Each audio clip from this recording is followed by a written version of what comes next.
All right, let's just get right into it. What would you actually do if you woke up tomorrow and your bank account read zero?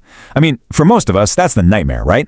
But if that happened to me, I wouldn't panic. I'd see it as the starting line for a very specific, very aggressive comeback. And today, I'm going to walk you through that exact plan, step by step. See this number? This isn't failure. This is ground zero. It's a clean slate. All the old rules, all the baggage, it's gone. This is where the climb begins. And this quote right here, it nails the mindset perfectly. Starting from absolute zero gives you this incredible kind of freedom. You know, you can take risks that people with cushy jobs and big mortgages can't even think about. You get to be relentlessly creative because, well, you have to be. This isn't a weakness, it's your new strategic advantage. So, here's the roadmap, our blueprint from crisis to control. We'll kick things off with mindset, then dive right into financial first aid. After that, we build a solid foundation, fire up the growth engine, protect everything we've built, and I'll finish by giving you the exact first step to take the second this is over. Okay, first things first. We have to get our heads straight because your mindset is the one asset that costs you absolutely nothing, but is worth everything. Seriously, this part is not negotiable.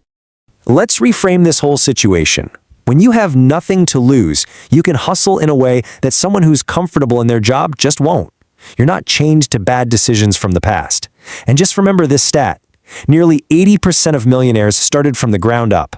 So the question isn't if it can be done, it's why not you? All right, let's get into phase one. I want you to think of this like a financial emergency room. The number one goal is to stop the bleeding, stabilize the patient, that's you, and create some positive momentum. This is all about immediate, decisive action. These aren't just suggestions. These are your orders for the next 24 hours.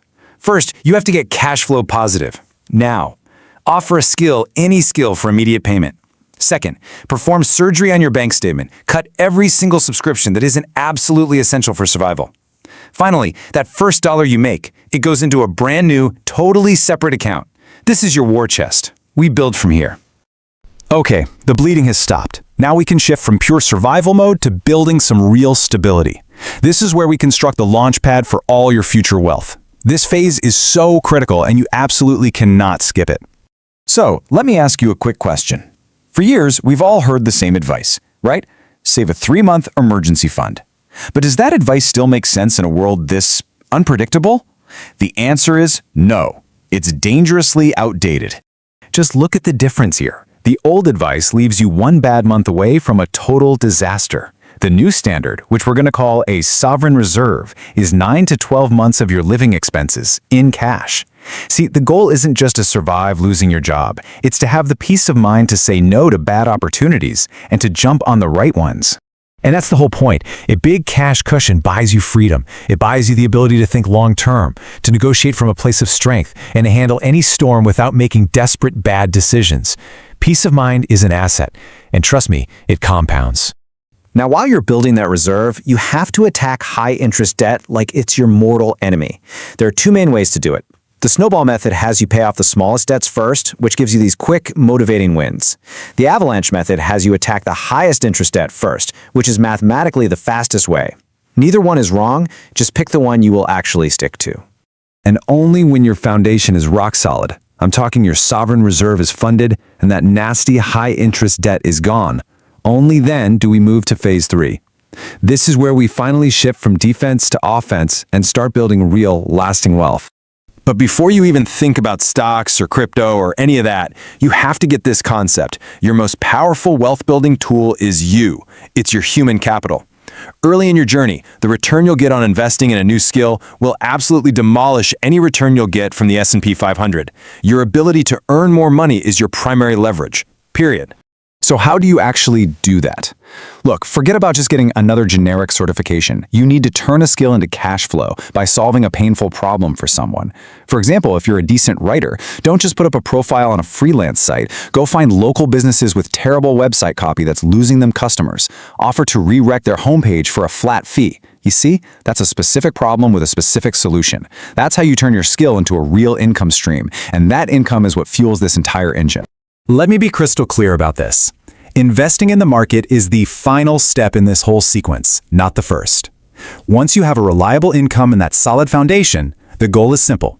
Long-term, boring, consistent investing. We're not looking for lottery tickets here. We are harnessing the inescapable magic of compounding. All right, we're on to the final and maybe most crucial phase. You see, getting wealthy is one thing. Staying wealthy requires a totally different mindset. This is about building these psychological guardrails to protect everything you've worked so hard for. First, you have to burn this into your brain. Your value as a person has absolutely nothing to do with the number in your bank account. The moment you tie your identity to your net worth, you basically hand over control of your emotional stability to the market. Anchor your self-worth in your character, not your cash. And this just perfectly explains the second principle. Society is going to pressure you to upgrade your lifestyle with every single pay raise. It's a trap, and it's called lifestyle creep. But the real goal isn't a nicer car. It's the quiet freedom of knowing you don't have to worry about money.